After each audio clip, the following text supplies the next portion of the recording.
सार बचन राधा स्वामी बात एक भाग दूसरा वचन 195।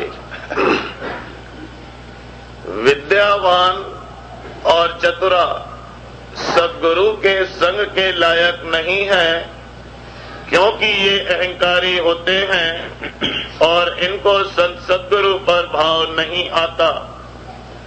संत देखी हुई कहते हैं और ये नादान सुनी हुई बकते हैं और अपनी अकल के जोर से विधि मिलाना चाहते हैं, और जो जुक्ति की उनको बताई जावे उसमें इनका मन, जो कि सैलानी और अहंकारी और भोगों की चाह वाला है, नहीं लगता और करामात की चाह रखते हैं, और करामात दिखाने की संतों की मौज नहीं है, क्योंकि जो प्रीत करामात के जोर से होवेगी उसका कुछ भरोसा नहीं है।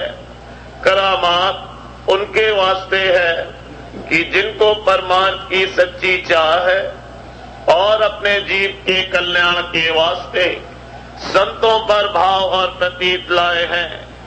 ऐसे शख्स हमेशा करामात देखते हैं, और जिन लोगों को असली चाह संसार की बड़ाई और भोगों की प्राप्ति की है और परमार्थ की सच्ची चाह नहीं है, वे काबिल करामात दिखाने और सत्संग में लगाने के नहीं है। इस वास्ते जो जीव की परमात्मी है उनको चाहिए कि ऐसे लोगों के संग से होशियार रहें। वचन 196। संत अगर जाहिर में क्रोध और लोभ भी करें तो उसमें जीव का उपकार है, और संसारियों का क्रोध और लोभ 84 ले जाने वाला है। पर इस बारीकी को मूर्ख नहीं समझते, यह बात भी सत्संगी जानते हैं। मूर्ख निंदा करते हैं, पर संत दयाल हैं, अपनी दया से उनका भी उद्धार करते हैं। वचन 197। मरने से डरे हैं, क्योंकि वह संसार के पदार्थों में आसक्त हैं, और जो साध है वह मरने से नहीं डरता, क्योंकि वह संसार और उसके पदार्थों को दुख रूप देखता है और उसको अपना घर नहीं जानता, मुसाफिरों के तौर से रहता है, और पूर्ण परमानंद स्वरूप जो सद्गुरु का है उसका आनंद लेने को चाहता है। इस सबब से मरने का दुख उसको नहीं होता, बल्कि साथ जीते जी मर लेते हैं और सद्गुरु के निस्वरूप के आनंद में मगन रहते हैं। वचन 198। संतों के दरबार में कोई कायदा खास सेवा, भजन और सत्संग का मुकर्रर नहीं है, और ना संत किसी पर जबरदस्ती करते हैं, सिर्फ वचन सुनाकर दुरुस्ती करते हैं। जो उत्तम जीव हैं वो जल्द मानते हैं और समझ जाते हैं, और जो मध्यम हैं वो आहिस्ता आहिस्ता मानते हैं, और जो नहीं समझते और नहीं मानते वह सत्संग में ठहर नहीं सकते।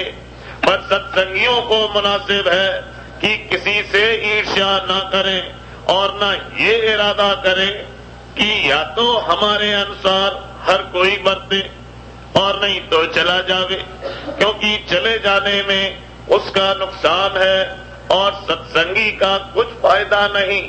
और जो वह सत्संग में पड़ा रहा तो एक रोज समझते समझते समझ जावेगा और फिर सबके अनुसार बरतने भी लगेगा।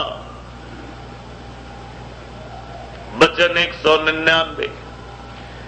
भक्तिवान पुत्री बेहतर है साकेत पुत्र से, क्योंकि भक्तिवान स्त्री दोनों कुलों का उद्धार करेगी और साकेत पुत्र दोनों का आकाश करेगा। इस वास्ते बड़भागी वही कुल है कि जिसमें पुत्र या पुत्री भक्तिवान पैदा होवे। जिस कुल में एक भक्त पैदा होवे उसके अष्ट कुलों का उद्धार होता है और साकेत चाहे जितने होवे वह नरक में ले जावेंगे। वचन 200। जबकि जीव सद्गुरु के स्थूल स्वरूप को, जो कि उन्होंने वास्ते उद्धार जीवों के धारण किया है, नहीं पहचान सकता है, तो सूक्ष्म रूप को कैसे पहचानेगा? सो सिवाय गुरमुख के और किसी को पूरी पहचान नहीं आवेगी। जैसे पारस के संग जब लोहा मिलता है सोना हो जाता है, पर और कोई धातु सोना नहीं हो सकती। और जीवों का ये हाल है कि गुरमुख होना तो चाहते हैं पर गुरु भक्ति जैसी की चाहिए नहीं करते। इस वास्ते चाहिए कि सद्गुरु वक्त की भली प्रकार भक्ति करें तो आहिस्ता आहिस्ता गुरमुख बन जावेंगे। कोई मूर्ख जीव ये कहते हैं कि सद्गुरु पूरे हम जब जाने जब किसी को सद्गुरु बनाया होवे।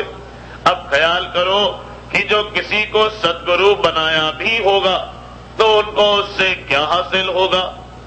जो वह आप सद्गुरु बना चाहें तो सद्गुरु भक्ति करें, तब आप देख लेंगे सो भक्ति तो बनती नहीं, वृथा नरते ही गंवाते हैं।